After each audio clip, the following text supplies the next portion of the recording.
When I came here in 1999, 98, 99, it was Sodexo that was the food service provider. They eventually later became Sodexo Marriott. They had a complete monopoly on all food services on campus. You couldn't have a bake sale if you were a student organization without using expensive Sodexo products and then charging even more for them. And of course, there was this organization called the People's Potato that wanted to serve pay-as-you-can food to serve to students, really cheap, healthy food. They couldn't do it on campus because of this monopoly agreement.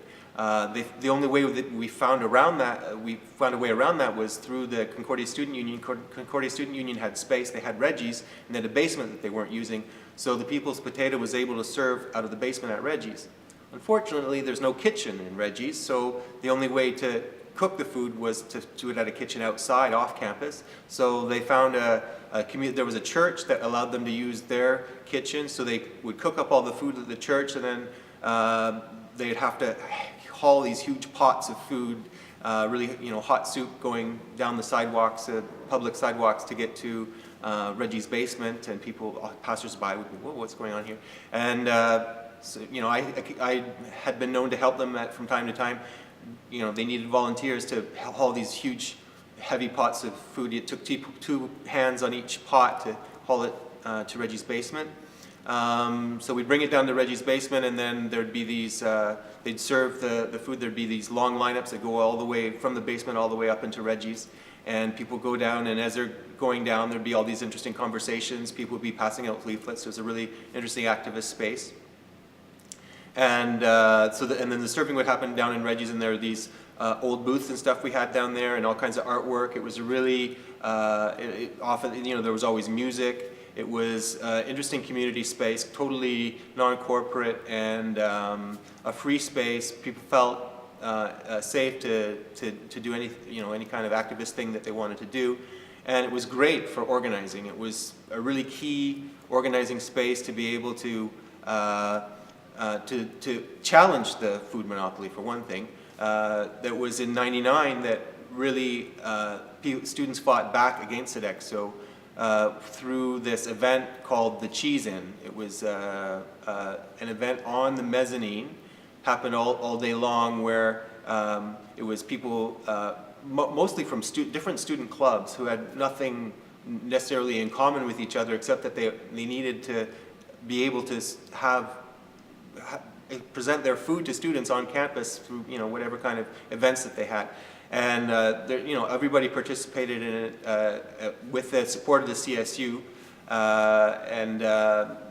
we violated this exclusivity agreement through this active civil disobedience of feeding students free food. It was really popular with students. And we were just basically challenging the administration. Okay, if you want to arrest us, arrest us. The CSU is going to pay our court costs. Anybody who gets arrested, they'll have the full support of the CSU. And if you want to do that, do it, because we're not going to stand for this monopoly anymore. And the administration basically had to adjust to that, because it was clearly an untenable situation for them by that point. There was just too much resistance. And so that's how the People's Potato eventually got their space, how the monopoly was a little bit, was somewhat adjusted to allow for some more student involvement on campus in terms of food. And the People's Potato got part of the kitchen on the 7th floor of the hall building, and was able to serve out of the 7th floor of the hall building as well. So it gave them a bit more stability.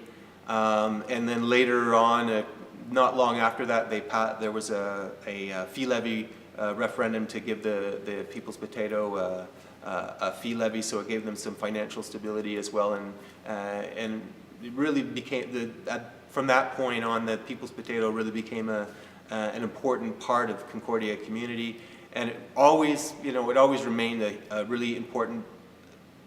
It's no longer that cozy little cubbyhole in the basement of Reggie's, which I kind of miss in a way, because it really is a lot different from the rest of Concordia space that exists now, where everything is kind of glassy, and there's glass and steel, and there's the escalators and whatnot, and everything is so shiny and there's corporate advertising everywhere. It's sort of like a shopping mall, whereas that basement of Reggie's was like a really a much more real space, and it had like, you know, there's the artwork, there's like the wood, things are a little bit grungy, but still it's you know, it's clean, but a real activist space. So, you know, now there's, you know, serving out of the cafeteria in the 7th floor of the hall building. It's still important. There's still like huge lineups of students to get food, and it's a great spot to pass out leaflets and talk to students, but it's not quite the same as it was when it was in the basement of Reggie's.